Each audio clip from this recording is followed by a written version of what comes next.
Welcome back, everybody, for another deep dive. This week, we're going to try to get through a whole lot of White House actions. Not just what happened, but the implications and consequences.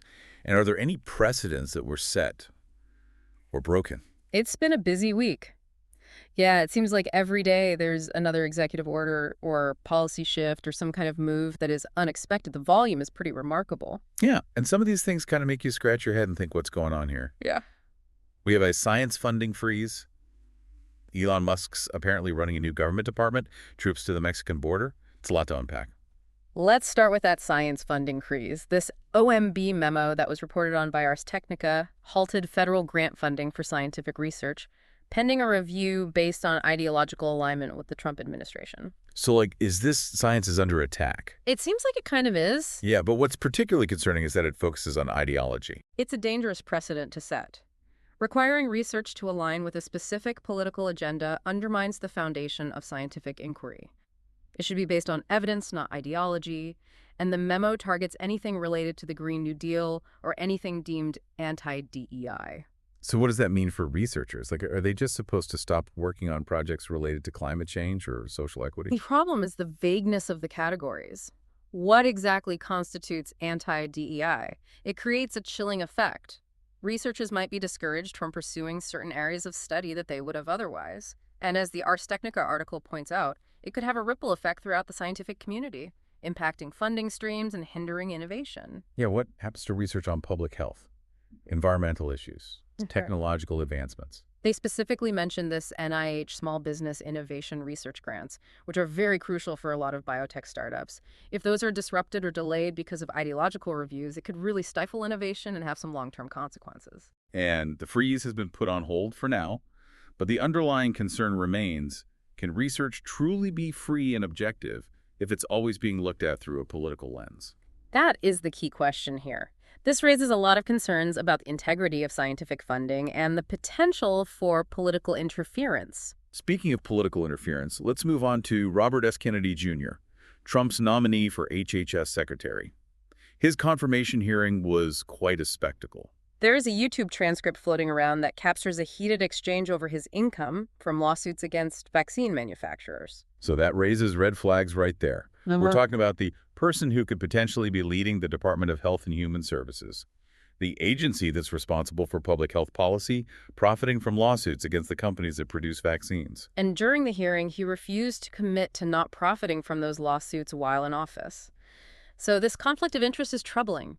How can the public really trust that decisions about vaccines are being made with their best interest in mind, and not for his own personal gain? It feels like he's choosing between championing public health and personal financial interests. Transparency and accountability. The public has a right to know that the person in charge of their health and well-being is acting with integrity and putting their needs first. Now, for something completely different, let's talk about Elon Musk and his surprising role in government. He's been tapped to lead a new initiative focused on government efficiency, particularly modernizing federal IT systems. And they've created a new entity for this. It's officially called the Department of Government Efficiency, but everybody's calling it DOGE. DOGE. It has a certain ring to it. But jokes aside, what exactly is DOGE doing? And what authority do they have? That's where things get a little murky. A Bloomberg Law article reported that DOGE has started halting payments to federal contractors, including a Lutheran charity. And it's unclear what legal authority they have to be doing that. Halting payments without due process or any justification. That raises concerns about transparency and accountability. What's the rationale behind it? And what recourse do those contractors even have? There isn't a lot of information out there, which is concerning. There are also reports from Reuters and Wired about Musk bringing in a team of young, inexperienced engineers to work on these government systems, including access to the U.S. payment system. I mean, bringing in fresh perspectives and tech expertise to modernize these outdated systems could be a good thing. But on the other hand, you're giving access to sensitive government infrastructure to a team with limited experience and possibly questionable oversight. It's a risky move. Right. The potential for unintended consequences is high, even intentional misuse. And then there's also that question of conflict of interest. Musk's businesses, in things like space exploration and AI, could create situations where his personal interests clash with his government role.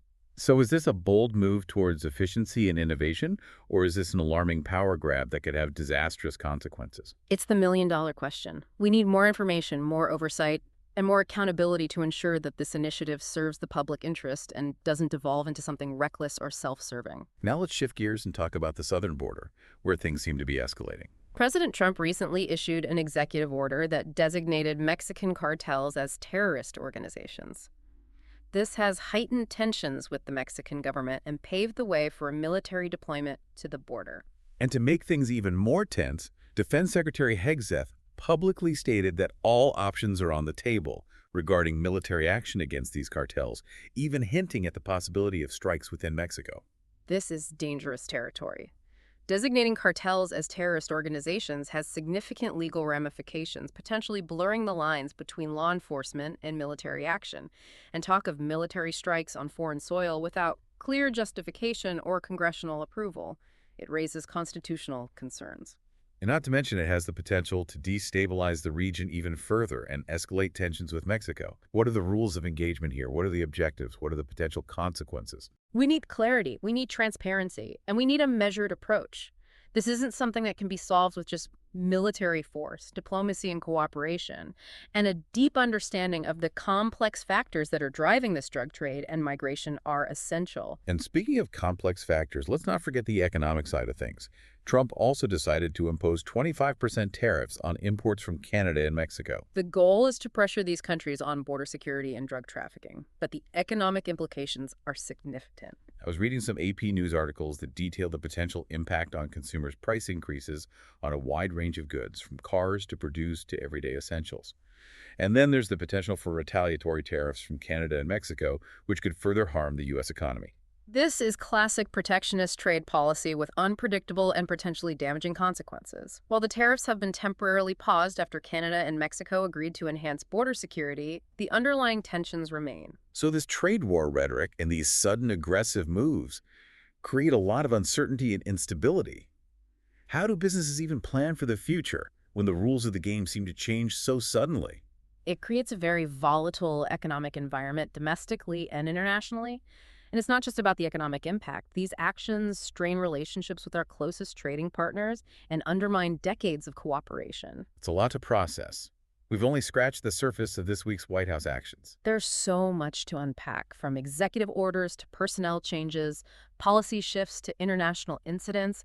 It's been a week of dramatic developments with far-reaching implications. Let's take a deep breath and dive into some of the other notable actions from this week, because trust me, there is a lot more to discuss. Let's talk about President Trump's executive order aiming to restrict access to gender-affirming care for people under 19. This one's gotten a lot of attention, and rightfully so. I was looking at an AP News article, and it says that it seeks to exclude coverage for gender-affirming care in federal insurance programs. Yeah, things like TRICARE, which serves military families, and Medicaid, which provides health coverage for low-income individuals and families, they would no longer cover these services. And it goes even further. It encourages legal action against healthcare providers who do offer this care. It uses some disturbing language in the order. Terms like maiming and mutilation are thrown around, completely disregarding the established medical consensus on this and the well-being of transgender youth. It seems like an attempt to politicize healthcare and impose a very specific ideology on a vulnerable population. Major medical organizations like the American Medical Association and the American Academy of Pediatrics have condemned this order. They emphasize the importance of gender-affirming care and the potential harm that's caused by denying access. And for transgender youth and their families, this order creates immense fear and uncertainty. They're already navigating a very complex and often hostile world. This just adds another layer of stress and discrimination. Yeah, the impact on their mental health and well-being is huge. Denying them access to necessary care could have devastating consequences. And then there are also the legal and ethical implications. This order raises serious questions about the government's role in personal health care decisions and parents' rights to make choices for their children. It feels like an overreach, driven by political motivations rather than sound medical practice. It definitely raises concerns about the separation of powers and the government interfering with personal liberties. We need to protect the rights of individuals and families to make informed healthcare decisions, free from political pressure and ideological agendas. Okay, deep breath. Let's try to make sense of some of the other actions from this week. There's so much going on, it's hard to even keep track. It's just executive orders flying out left and right. One that caught my eye was the executive order to create a U.S. sovereign wealth fund. I saw that too in an AP News article. Yeah. But what is a sovereign wealth fund? Essentially, it's a state-owned investment fund that invests in a variety of assets, typically using a country's budget surplus. Think of it like a big government-controlled investment portfolio. Okay, that makes sense. But why would the U.S. government want to create one now? And what are the implications? That's where things get hazy. The details are scarce, but there are some concerns about transparency and accountability. How will this fund be managed? What criteria will be used for investments? Is there a risk of politicization? Could funds be directed towards projects that the administration favors rather than sound financial principles? It sounds like it could be misused pretty easily. Yeah, and given this administration's track record, skepticism is warranted. We need clear guidelines, strong oversight, and a real commitment to transparency to make sure this fund serves the public and doesn't become a slush fund for political favors or risky ventures. And then there's that whole issue of climate change information being scrubbed from USDA websites, which Politico reported on. Yeah, this is disturbing. Employees were instructed to remove landing pages that were related to climate change and flag any references to it for further review. It's like they're trying to erase the problem. Ignoring the science and suppressing information like that won't make climate change go away. Right, it's likely to exacerbate the problem in the long run. It's a betrayal of public trust, denying them access to vital information that affects us all. This administration's approach to climate change has been characterized by denial and a disregard for scientific consensus. This is just another example of that pattern. Speaking of troubling patterns, there's also a report from AP News about the Defense Intelligence Agency pausing observances of cultural events like MLK Day, Black History Month, and Pride Month. Yeah, that's a direct result of President Trump's ban on diversity, equity, and inclusion programs in the federal workplace. It feels like a step backward. A message that diversity and inclusion aren't valued. It is a step backward. It sends a clear message that these things are not valued by the administration. It's also a reminder of the ongoing struggle for equality and the importance of celebrating the rich tapestry of American culture. AP News also reported on the firing of FBI agents who were involved in investigations of President Trump during his previous term. This raises questions about the politicization of law enforcement and the potential abuse of power. Yeah. If agents are afraid of retaliation for investigating potential wrongdoing, it undermines the entire justice system. It creates a chilling effect for sure. Who's going to hold powerful people accountable if they're afraid of losing their job or facing some kind of retribution? It erodes public trust and sends a dangerous message that people in power are above the law. And then there's the whole saga with Elon Musk and U.S. Agency for International Development. Oh, yeah. This one's a doozy. AP News reported a major confrontation at USAID headquarters after Musk said publicly that President Trump agreed to shut down the agency. He called it a ball of worms and said that it was beyond repair. And it's not just talk. Musk's Department of Government Efficiency, with its focus on budget cuts and streamlining, has already led to layoffs and program shutdowns at USAID. But USAID is an independent agency. Can the president just shut it down like that? Some congressional Democrats are calling this a constitutional crisis. It's a complex situation. The legal and constitutional implications are still being debated, but it highlights how much influence Musk seems to have over the administration. And that influence could be used to dismantle institutions that don't agree with their agenda. The lack of transparency around this is troubling. Who is making these decisions? What criteria are being used? What can the people affected do? This is about accountability and the rule of law. We need to understand the decision-making process and make sure it's not being driven by personal vendettas or political motivations. It's a slippery slope when we start dismantling institutions without a clear justification or due process. It erodes public trust and weakens our democracy. We need checks and balances, oversight, and accountability to prevent the concentration of power and to protect the institutions that safeguard our rights and freedoms. So we've covered a lot of ground here. From science funding freezes to the potential dismantling of USA. And we haven't even touched on everything. This week has been a whirlwind of activity with implications for our country and the world. It's a lot to process and it's easy to feel overwhelmed. But we have a voice and we can hold our elected officials accountable. So where do we go from here? What can we do to make sense of all of this and ensure that our voices are heard? Let's explore those questions as we continue our deep dive. So we just went through a whole lot of White House actions. And honestly, I'm feeling a little uncertain and uneasy. Yeah, a lot of this stuff really challenges what we think of as the norm. For sure. From the science funding freeze to those military deployments, Elon Musk's growing influence, and then targeting institutions like USA. It's been a wild week. I think a recurring theme is this sense of isolationism, the tariffs withdrawing from agreements, halting aid. It's like a retreat from the world stage. Exactly. And it could destabilize things, undermine institutions, and just make the world a more unpredictable place. And it feels like that inward focus is happening here too. Yeah. Attacking diversity and inclusion, trying to control what people hear and see, and targeting certain groups. Right, and it creates fear and division. It erodes trust in what should be reliable. And it really undermines those democratic norms that we rely on. Like facts don't matter anymore. Exactly. It's more about loyalty than being competent and silencing people who disagree. It's scary. Yeah. And it makes people worry about what's next for democracy. So what can we do? How do we even respond to this stuff and protect what we care about? Stay informed. Don't get complacent. We can't afford to check out. It's hard when there's so much news all the time. But we got to stay on top of it so we can actually make decisions and hold our leaders accountable. Exactly.